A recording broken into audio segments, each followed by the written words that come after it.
नमस्कार मेरे प्यारे बच्चों।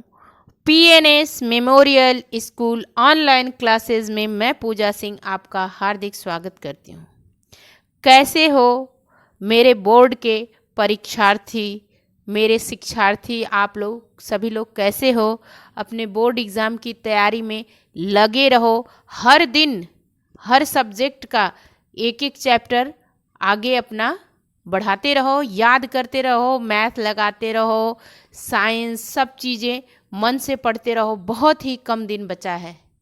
अब जो बोला जाता है ना, उल्टी गिनती शुरू हो गई है आप लोग के एग्ज़ाम की। ठीक है, तो हम लोग कक्षा 10 की जो हिंदी है उसका गद्य का चौथा अध्याय है भारतीय संस्कृति, डॉक्टर राजेंद्र प्रसाद जी द्वारा लिखा हुआ है, जो देश रत्न कहे जाते हैं।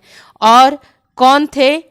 जो भारत के प्रथम राष्ट्रपति थे, उन्होंने लिखा है भारतीय संस्कृति। तो उनके जीवन परिचय के बारे में हम लोग जान लेते हैं। प्रश्न कैसे आएगा पहले ये देख लीजिए आप लोग। डॉक्टर राजेंद्र प्रसाद के जीवन परिचय एवं रचनाओं पर प्रकाश डालिए। डॉक्टर राजेंद्र प्रसाद के व्यक्तित्व एवं कृतित्व पर प्रकाश डालिए।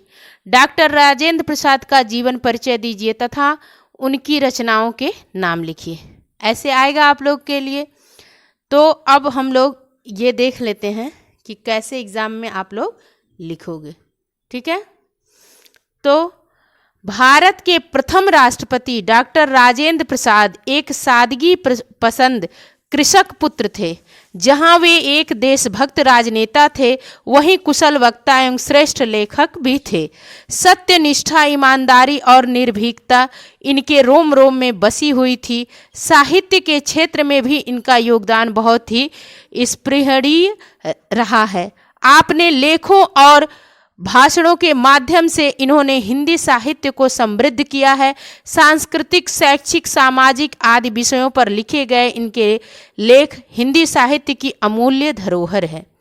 जीवन परिचय देख लेते हैं कि देश रत्न डॉक्टर राजेंद्र प्रसाद का जन्म 1884 ईस्वी में बिहार राज्य के छपरा जिले के जीरा देवी नामक ग्राम में हुआ था।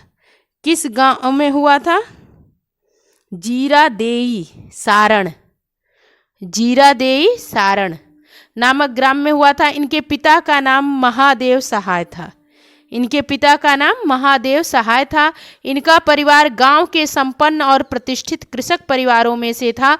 इन्होंने कोलकाता विश्वविद्यालय से MA LLB की परीक्षा उत्तीर्ण की थी।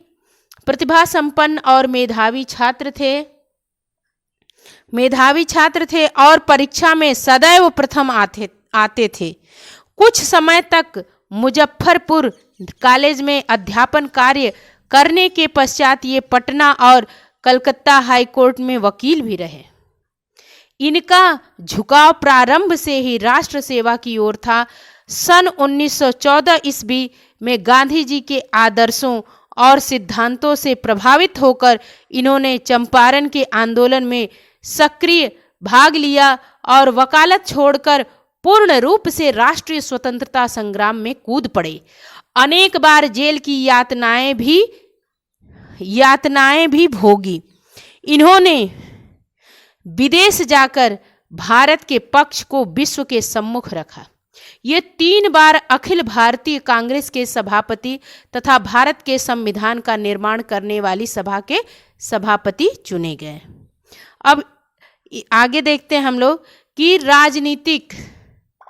राजनीतिक जीवन के अतिरिक्त बंगाल और बिहार में बाढ़ और भूकंप के समय की गई इनकी सामाजिक सेवाओं को भुलाया नहीं जा सकता। सादा जीवन उच्च विचार इनके जीवन का पूर्ण आदर्श था। इनकी प्रतिभा, कर्तव्य निष्ठा, ईमानदारी और निष्पक्षता से प्रभावित होकर इनको भारत गणराज्य का प्रथम राष्ट्रपति बनाया गया। इस पद को ये सन 1952 से सन 1962 ईस्वी तक सुशोभित करते रहे। भारत सरकार ने इनकी महानताओं के सम्मान स्वरूप देश की सर्वोच्च उपाधि भारत रत्न से सन 1962 ईस्वी में इनको अलंकृत किया। जीवन भर राष्ट्र की निस्वार्थ सेवा करते हुए ये 28 फरवरी 1963 ईस्वी को दिवंगत हो गए। इनकी रचनाएं देख लेते हैं। राजेंद्र बाबू की प्रमुख रचनाओं का विवरण निम्नवत है। चंपारण में महात्मा गांधी, इसमें किसानों के शोषण और अंग्रेजों के विरुद्ध गांधी जी के आंदोलन का बड़ा मार्मिक वर्णन है। चंपारण में महात्मा गांधी एक इनकी रचना है। फिर बापू के कदमों में, इसमें महात्मा गांधी के प्रति श्रद्धा भावना व्यक्त की गई है।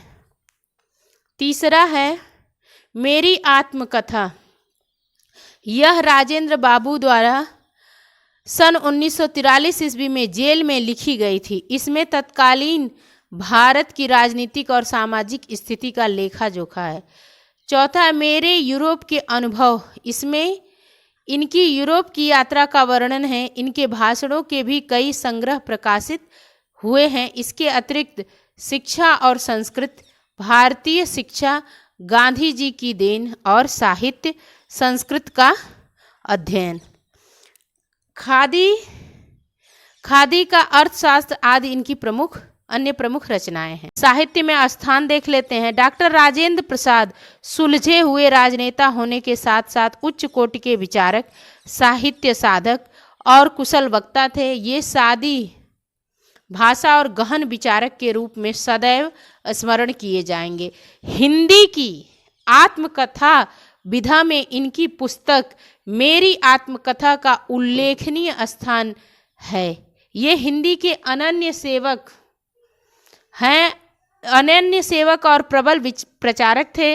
राजनेता के रूप में अति सम्मानित स्थान पर विराजमान होने के साथ साथ हिंदी साहित्य में भी इनका अति विशिष्ट स्थान है। ठीक है, अब आप लोग से मिलूंगी नेक्स्ट वीडियो में। इसके गद्यांशों, पहले तो भारतीय संस्कृत अध्याय को देखेंगे हम लोग कि इस अध्याय में क्या है, फिर हम लोग नेक्स्ट वीडियो में मिलेंगे। धन्यवाद।